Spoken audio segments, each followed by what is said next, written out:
మహేష్ వృత్తి డ్రైవర్. ఆయనకు దైవభక్తి ఎక్కువ. ఏ పని మొదలుపెట్టినా విజయవాడలోని శివాలయానికి వెళ్ళి కొబ్బరికాయ కొట్టి ప్రయాణం మొదలుపెట్టడం ఆయనకు అలవాటు. ఆ రోజు కూడా అలాగే భక్తితో బయలుదేరారు. అయితే ఆ రోజు వెళ్ళే కారు బదులు బొలెరో వ్యాన్ తీసుకుని వెళ్ళాల్సి వచ్చింది. ఆ వ్యాన్లో ఒక గేదెను దాని దూడను తీసుకుని కృష్ణా జిల్లాలోని ఓ మారుమూల లంక గ్రామానికి డెలివరీ ఇవ్వడానికి వెళ్ళారు. విజయవాడ దాటి ఆ లంక గ్రామాలకు వెళ్ళేసరికి చాలా సమయం పట్టింది. పని ముగించుకొని గేదెను డెలివరీ ఇచ్చేసరికి రాత్రి 11 గంటలు దాటిపోయింది. ఆ లంక గ్రామాలు ఎలా ఉన్నాయంటే పగలే దారి కనుక్కోవడం కష్టం. అలాంటిది ఆ రోజు అమావాస్య. చుట్టూ దట్టమైన పొలాలు, చెట్లు. అడుగు తీసి అడుగు వేయాలంటే భయం వేసే నిశ్శబ్దం. డెలివరీ ఇచ్చాక ఇక ఆలస్యం చేయకూడదని మహేష్ తిరుగు ప్రయాణం మొదలుపెట్టారు. సాధారణంగా ఆ ఊరి నుంచి బయటకు రావడానికి 2 దారులు ఉంటాయి. కంగారులో ఆయన మెయిన్ రోడ్డు వెళ్ళే దారిని వదిలేసి పొలాల మధ్య ఉండే పక్క దారిలో వెళ్ళిపోయారు. ఒక్కసారిగా ఆయన కళ్ళు చెదిరే దృశ్యం ఒకటి కనిపించింది. రోడ్డుకు సరిగ్గా మధ్యలో ఎవరో క్షుద్ర పూజలు చేసి ఉన్నారు. కొత్తగా కోసిన కోడి, రక్తపు మరకలు, విరబోసిన పసుపు, కుంకుమ, నిమ్మకాయలు. ఆ చీకట్లో అవి చూస్తుంటే ఏదో కీడు జరుగుతుందన్న సంకేతంలా అనిపించింది. ఆ రోజు అమావాస్య కావడంతో ఎవరో తాంత్రిక పూజలు చేశారని ఆయనకు అర్థమైంది.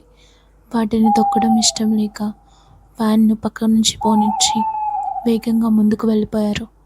కానీ అసలు భయం అక్కడే మొదలైంది. 1 కిలోమీటర్ వెళ్ళారో లేదో మళ్ళీ అదే ప్లేస్. అవును, ఆయన చూసిన అదే క్షుద్ర పూజలు మళ్ళీ ఆయన వ్యాన్ ఎదురుగా ఉన్నాయి. ఆయన మైండ్ బ్లాక్ అయింది. ఇప్పుడే కదా దీన్ని దాటి వచ్చాను, మళ్ళీ ఇక్కడ ఎలా వచ్చా? కంగారు పడ్డారు. సరే అని వేరే దారిలో వెళ్ళారు. మళ్ళీ అదే ప్లేస్. రాత్రి 10 గంటల నుంచి తెల్లవారుజాము 4 గంటల వరకు, అంటే సుమారు 6 గంటల పాటు ఆయన అదే ప్రాంతంలో తిరుగుతూ ఉన్నారు. ఎంత ప్రయత్నించినా ఆ లంకదారిని దాటి బయటకు రాలేకపోయారు. ఏదో అదృశ్య శక్తి ఆ వ్యాన్ను అక్కడక్కడే తిప్పుతున్నట్టు, ఆయన ఆలోచన శక్తిని కట్టేసినట్టు అనిపించింది. అది నిజంగా నరకం అంటే ఏంటో చూపించింది. సరిగ్గా తెల్లవారుజామున 4 అవుతుంది. ఎక్కడో దూరం నుంచి కోడికూత వినిపించింది.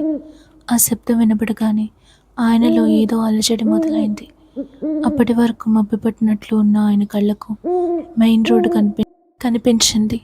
వెంటనే వ్యాన్ను అటు మళ్లించి వెనక్కి తిరిగి చూడకుండా మెయిన్ రోడ్డుకు చేరుకున్నారు.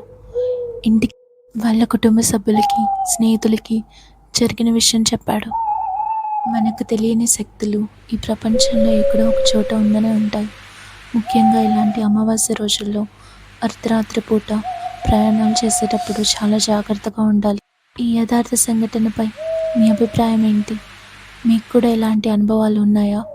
కమెంట్స్లో తెలియజేయండి. వీడియో నచ్చితే లైక్, షేర్ అండ్ సబ్స్క్రైబ్ చేయండి. Thank you.